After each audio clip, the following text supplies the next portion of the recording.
Gabrielle is a sophomore at Renaissance High School.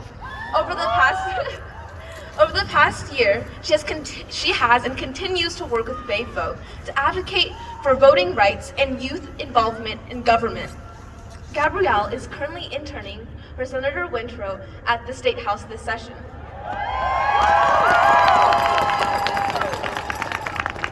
She believes that young people are an extremely powerful voice for change and loves seeing people her age involved in their community and local government.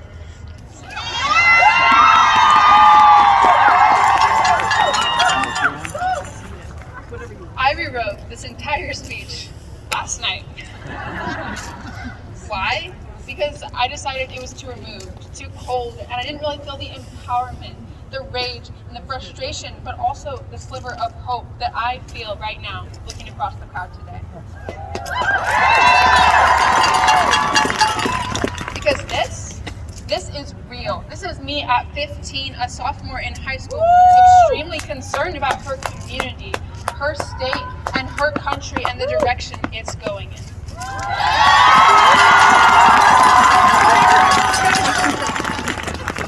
I rewrote it because I wanted to be vulnerable.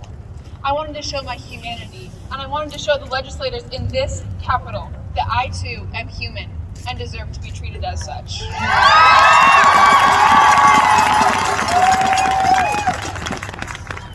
The unfortunate truth is that all too often, the humanity in all of us is forgotten.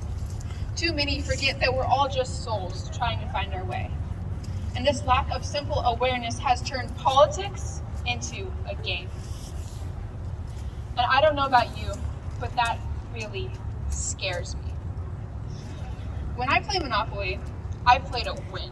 I buy up all the property, I place hotels all over the board, and I have no remorse. I do this because I'm a competitive person, and my family watching today would agree. But the distinction between me and some of the people in power right now is that I know what's a game and what's absolutely not.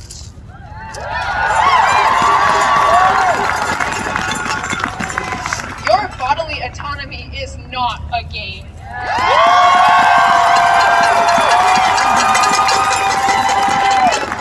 Your right to love whoever you want is not a game. And your right to equal opportunity, no matter who you are or where you come from, will never be a game. And so, when my teachers ask me what I want my future to look like, I think of two conflicting visions. The first is that I'm fleeing the country as soon as I turn 18. But the second is that I'm staying to fight.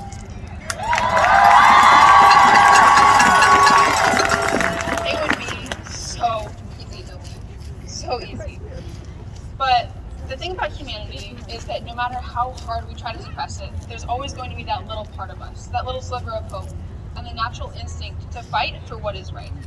And so I know that as much as I love dreaming about running away to a perfect world, my future is here, fighting.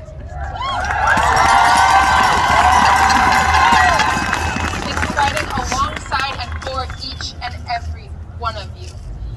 And even though thinking about the future often stresses me out, fills me with feelings of anxiety, rage, and uncertainty, there's a little bit of hope too. My hope comes from my friends, my peers, who I see every day enraged, but also empowered, and fighting so that each and every one of us can be valued and recognized as human in our government.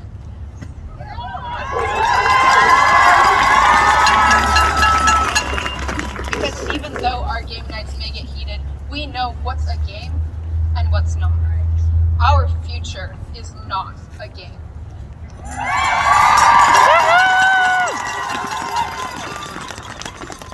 The day after the presidential election, I, like many of you, was simply hoping. But somebody gave me an analogy that helped me get through it. Politics is like a pendulum. Only when it's at its farthest in one direction can we truly have the most force to go the opposite way.